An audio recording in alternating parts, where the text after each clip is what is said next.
শিক্ষাৰ্থীসকল, আজি তোমালোকৰ সৈতে তোমালোকৰ সমাজ বিজ্ঞান পাঠ্যপুথিৰ এটা নতুন বিষয়বস্তু আলোচনা কৰিম।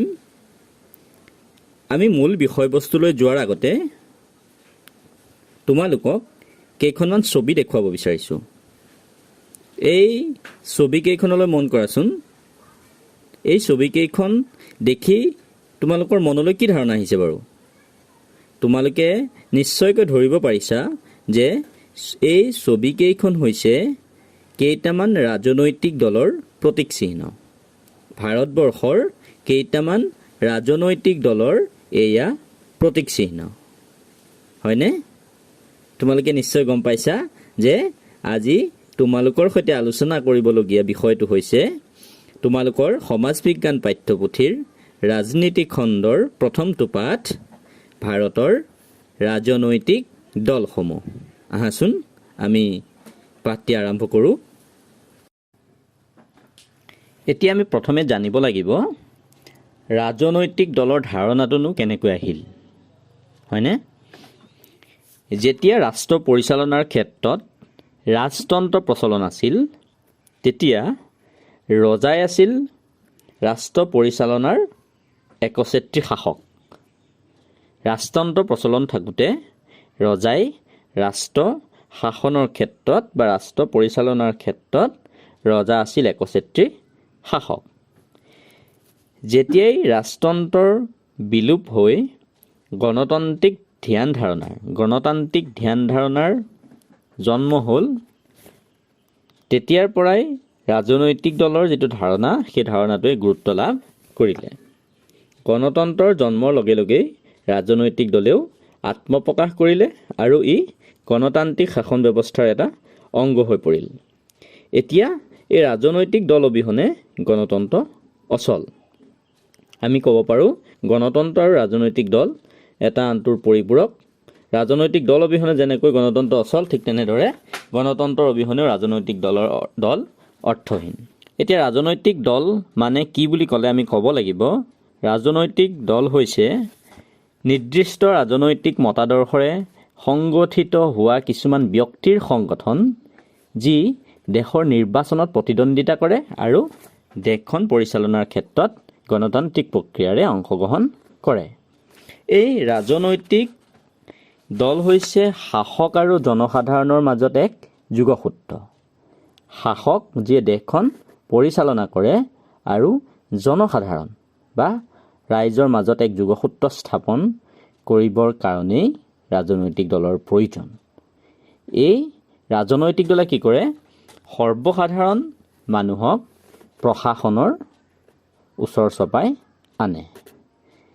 প্ৰত্যেকখন গণতান্ত্ৰিক ৰাষ্ট্ৰতে ৰাজনৈতিক দলৰ ব্যৱস্থা আছে। এতিয়া এই ৰাজনৈতিক দলৰ কথা আমি ভালকৈ জানিবলৈ হ'লে আমি প্ৰথম চাব লাগিব দলীয় প্ৰথাটো, হয়নে? এতিয়া এই দলীয় প্ৰথা তিনিটা। এটা হৈছে একদলীয়, এটা দ্বিদলীয় আৰু এটা হৈছে বহুদলীয়।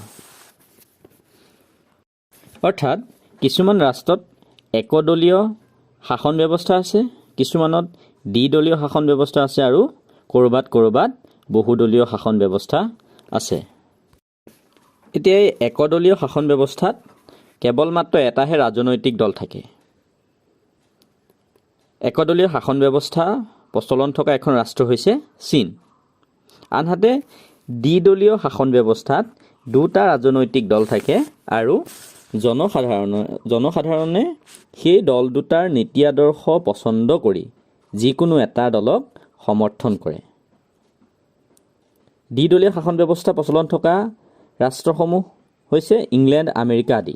ইয়াৰ বিপৰীতে বহুদলীয় শাসন ব্যৱস্থাত কেইবাটাও ৰাজনৈতিক দল থাকে আৰু তাৰ মাজৰ পৰা জনসাধাৰণে নিজৰ পচন্দ অনুসৰি ৰাজনৈতিক দলটো নিৰ্বাচন কৰে।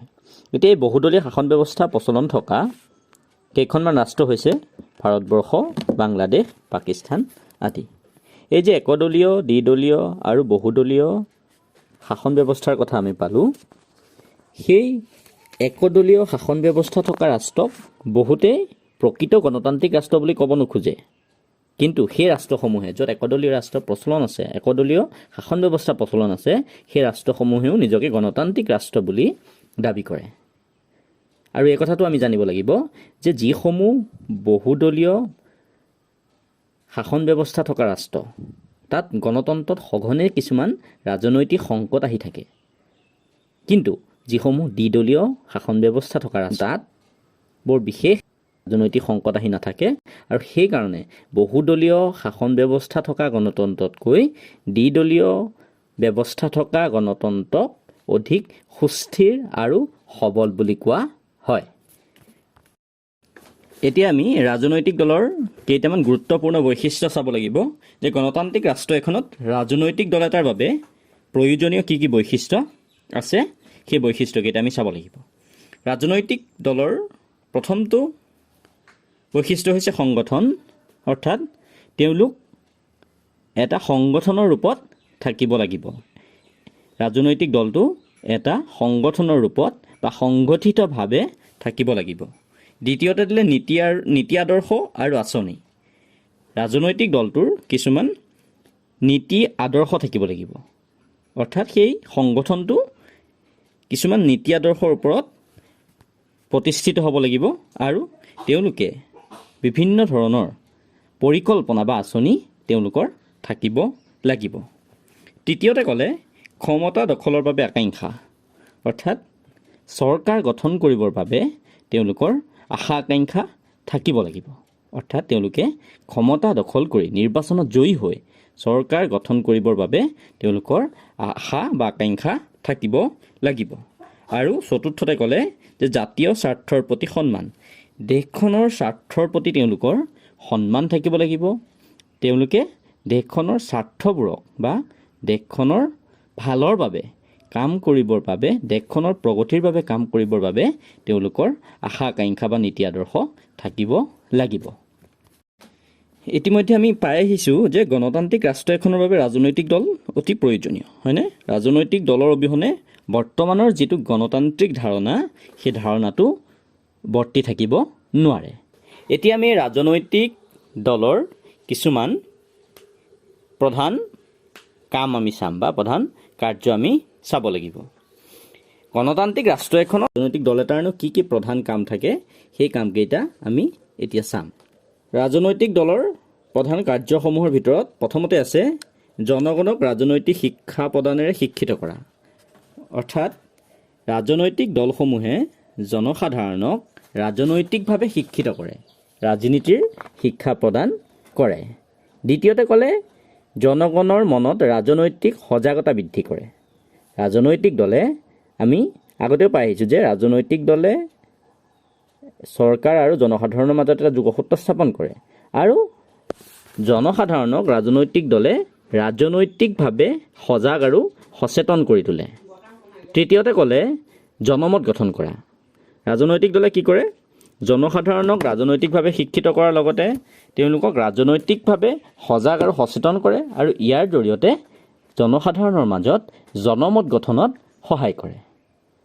তাৰপিছত চতুৰ্থতে ক'লে জনমতক সুসংগঠিত ৰূপ দিয়া। এই যে ৰাজনৈতিক দলে জনসাধাৰণৰ মাজত জনমত গঠনত সহায় কৰে, সেই জনমতক এটা সুসংগঠিত ৰূপ দিয়াৰ ক্ষেত্ৰতো ৰাজনৈতিক দলে কাৰ্য কৰে। এই প্ৰধান কাৰ্যকেইটাৰ উপৰিও আমি গণতন্ত্ৰত ৰাজনৈতিক দলৰ অন্য মূল কিছুমান দায়িত্ব আমি চাব লাগিব। সেইসমূহৰ ভিতৰত আমি ক'ব পাৰোঁ কি হয়, ৰাজনৈতিক দলে জনসাধাৰণক গণতন্ত্ৰত বা চৰকাৰ গঠন প্ৰক্ৰিয়াত অংশগ্ৰহণ কৰাৰ এটা পৰিৱেশ সৃষ্টি কৰি দিয়ে। ৰাজনৈতিক দলে নিৰ্বাচনৰ জৰিয়তে কি কৰে? চৰকাৰ গঠন কৰে আৰু দেশখন পৰিচালনা কৰে। নিৰ্বাচনত জয়ী হোৱা ৰাজনৈতিক দলে চৰকাৰ গঠন কৰাৰ উপৰিও কিছুমান ৰাজনৈতিক দলে বিৰোধীৰ আসনত থাকি চৰকাৰে কৰা যিসমূহ কাম কাজ, সেই কাম কাজৰ ওপৰত চকু ৰাখে আৰু চৰকাৰে যদি উচিত কাম কৰা নাই তেনেহ'লে তেওঁলোকক সমালোচনাৰ জৰিয়তে, চৰকাৰক সমালোচনাৰ জৰিয়তে কেনেকৈ ভাল পথত অগ্ৰসৰ হ'ব লাগে, উচিত পথত অগ্ৰসৰ হ'ব লাগে, তাৰ প্ৰতি আহ্বান জনায়। গতিকে আমি এই ৰাজনৈতিক দলৰ কাৰ্য বা ইয়াৰ দায়িত্বসমূহৰ পৰা আমি এইটো কথাই ক'ব পাৰোঁ, সুস্থ সবল গণতান্ত্ৰিক ৰাষ্ট্ৰ গঢ় দিয়াৰ ক্ষেত্ৰত ৰাজনৈতিক দল অতি প্ৰয়োজনীয় বা অতি আৱশ্যকীয় আৰু ৰাজনৈতিক দলৰ গুৰুত্ব অপৰিসীম। আজি আমি ৰাজনৈতিক দল কি, ৰাজনৈতিক দলৰ ধাৰণাটোনো কেনেকৈ আহিল, একদলীয়, দ্বিদলীয় আৰু বহুদলীয় শাসন ব্যৱস্থা মানেনো কি, গণতান্ত্ৰিক ৰাষ্ট্ৰ এখনত ৰাজনৈতিক দলৰ প্ৰধান বৈশিষ্ট্যসমূহ কি কি, ৰাজনৈতিক দলৰ প্ৰধান কাৰ্যসমূহ কি কি, সেই সম্পৰ্কে আমি আলোচনা কৰিলোঁ। পৰৱৰ্তী ক্লাছত আমি ভাৰতৰ ৰাজনৈতিক দলসমূহৰ বিষয়ে আলোচনা কৰিম। এতিয়া তোমালোকে তলত দিয়া প্ৰশ্নকেইটা লিখি লোৱা আৰু উত্তৰসমূহ নিজৰ বহীত কৰিবা।